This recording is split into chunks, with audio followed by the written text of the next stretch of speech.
Hey, do you mind if I use your toilet? Why? What's wrong with yours? Don't trust it. I think the government's got a wire on mine. And what makes you say that? I'm like 5% sure the plumber I hired is a leak. Really? I thought I did a pretty good job. Okay. Well, wouldn't there be something on mine also? Fuck, you're right. I'm gonna have to get my friend over here to install some new ones. If it makes you feel better, just not out of my wallet. Oh, long time no see. Why the f did you click on this video? It's me, Anthony. You know, a lot has changed since the last time we were together. But hey, I decided one man's arson is that same man's opportunity to move out to California. It's perfect out here. Nature's the one who starts the fires, not humans. You can live in some of the highest debt I've ever seen, and I've got a roommate. His name's Conspiracy Theory Chris, which is what he likes to be called. At least he's self-aware about his outrageous claims, because he has like an existential crisis every minute. But if living with him means I have a home here in Cali, then I'll take what I can get. Oh, but you wouldn't believe the move out here though. Oh my goodness. That reminds me. I think I might have forgotten something very valuable to me back in Ohio, but what was it? Hey, bad news, dude. It looks like there's no bar arcades for us to get lunch at. No!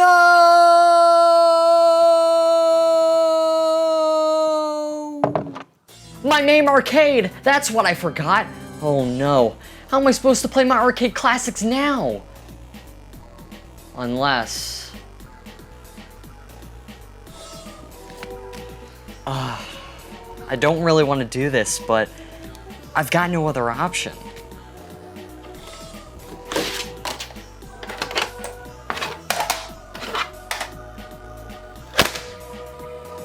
I mean, how bad could it really be?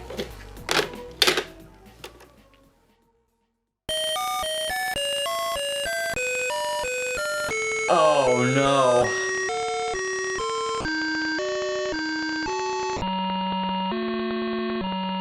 Oh, Jesus Christ. Arcade ports. Oh, my favorite. I mean, the concept of them is great. Instead of having to actually go to a place that has the game, you can buy a cartridge that's 1/10 of the size, take that bad boy home, and enjoy some of that amazing and simple gameplay that they provide. But instead, I live in pure fear of these things because I can't help but be underwhelmed every single time. However, since I don't have my MAME Arcade to play the original versions, I'm gonna have to go through and rank each one of these games based on their playability and accuracy to the original arcade. The most notable case of this was with the release of Pac Man for the Atari 2600 in 1982. I mean, everyone and their grandmother is aware of how infamous this game and E.T. were for Atari back in the day, with many claiming that both games were huge contributors to the US's video game crash that followed in '83. The interesting thing about the game was that the original programmer, Todd Fry, said that the game could have been better. This is because Atari limited Fry to only use a 4KB ROM cartridge rather than the 8KB to save on manufacturing costs. The game is just not good. The ghosts are basically transparent all the time, so you don't know when you're able to really eat them or not. They sometimes even overlap with each other, and the sound effects are just horrendous and ear-piercing. And to be honest, the game is also really easy with only 2 ghosts, so there's no real replayability, which is what made the original arcade game so popular. Most of the library for the 2600 consisted of arcade ports, and many aren't that good. Only a few titles were actually simple enough to translate on the system, but for me personally, they just aren't that fun. Atari ports? No go. Well, these have to be better, especially the ones made by Nintendo. Those could surely run on the NES, right?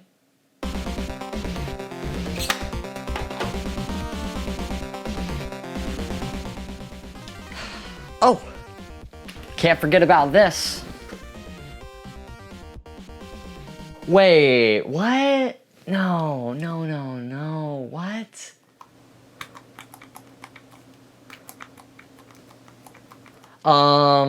That's wide. I mean, why change the aspect ratio to be so different? I understand the original monitor in the cabinet is vertical, but there's no reason they couldn't have just crushed it in. Now, everything just feels proportionally wrong. And why doesn't Donkey Kong play the same as the arcade, with controlling the barrels by moving the joystick left and right? Now it just feels totally random in comparison, making it extremely hard. You're telling me they were able to make Super Mario Bros. But couldn't fit the fucking cement factory in this game? As a huge fan of Donkey Kong, this is largely different and not anywhere as good as the arcade game. I'm not a fan of Donkey Kong Jr., but at least they got most of that gameplay right. But I don't know, Junior over here looks like he had one too many bananas. He's getting pretty chubby. Pac Man, maybe this time they'll finally get some redemption and the ghosts are slow. This makes it way easier in comparison to the arcade. It's actually hilarious. At least they tried to fix the wideness issue by putting the scores off to the side, but still it feels kinda off. I'm not even gonna put games like Double Dragon on this list because they're totally different from their arcade original. Oh, but there's one beat 'em up we can't ignore. TMNT 2, the arcade. Wait, what? TMNT 2, the arcade? Oh, it's the arcade game, but it's also the second NES game. Okay, I see. You know, I've got a fix for that.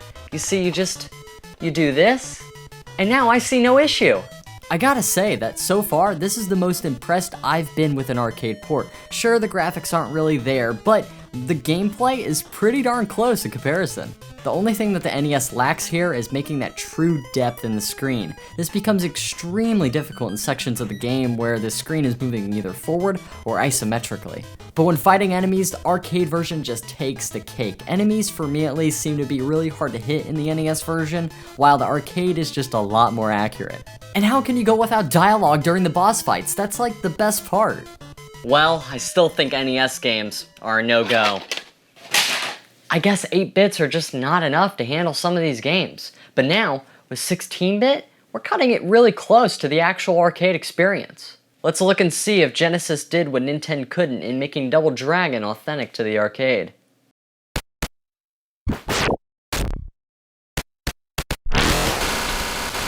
Whoa, Speedy Gonzales, what's the big issue? With legs like that, you can catch up to those bad guys in no time. I gotta say, I'm actually quite impressed. I haven't even played this game until doing this review, and it's really faithful to the original arcade. But wait, why are the characters on the screen so small, and the rest of the game is modeled exactly the same as the arcade? It's just kinda weird. Also, I'll admit I don't have a proper arcade stick for the Genesis, but am not willing to pay $50 for one. So let's move on to the Super Nintendo, where I do own a proper arcade stick for the fighting games ported to the system.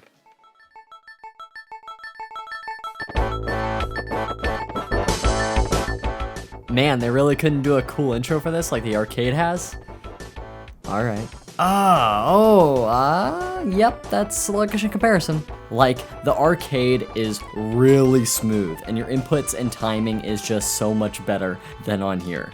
Not to mention, the music is just awful sounding in comparison to the richness in the arcade. The Genesis version fixes most of these pet peeves, but the FM synthesis just doesn't match, and the sound effects are horrendous. Turbo just literally makes this worse, as the choppiness is even more blistering awful when they sped up the movement. Let's see if... oh, sorry, this one doesn't exist.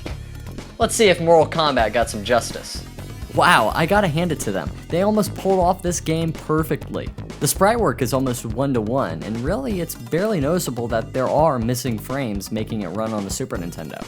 I just don't understand why the music on the Super Nintendo so far is just so bad. It's got all the instruments and sound effects recreated to a T, but lacks that brightness and stereo width. And yeah, I don't really believe in one of these, so this one's off the table. Now, we're at the point where console and arcade aren't too different hardware-wise, so the chances of them being should be slim, right? I swear, you can't go into any Goodwill without seeing a copy of Midway Arcade Treasures for the PS2. They always pick the most random games as well. It's like, yes, I know, Midway has like 50 arcades, but when you put 5 notable games on it and the rest are who really cares? Not to mention, the one I have seems to have the most games, making their system of picking games just random. This is all just basically emulation, so finally, we are to a point where the entire game is the same. Finally, I did it! I can play Robotron authentically! Let me just get the controller and... No. No. No. No, no, no. I just can't do it, all right? I'm a purist. I have to have the authentic experience of playing these games like they were back in the arcade. But how am I supposed to do that when these ports always lack something? Hey, dude. What?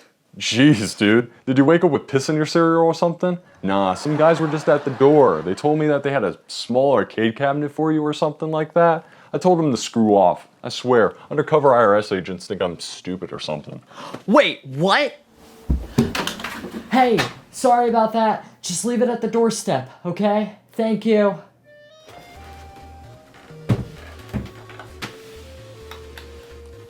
Whew.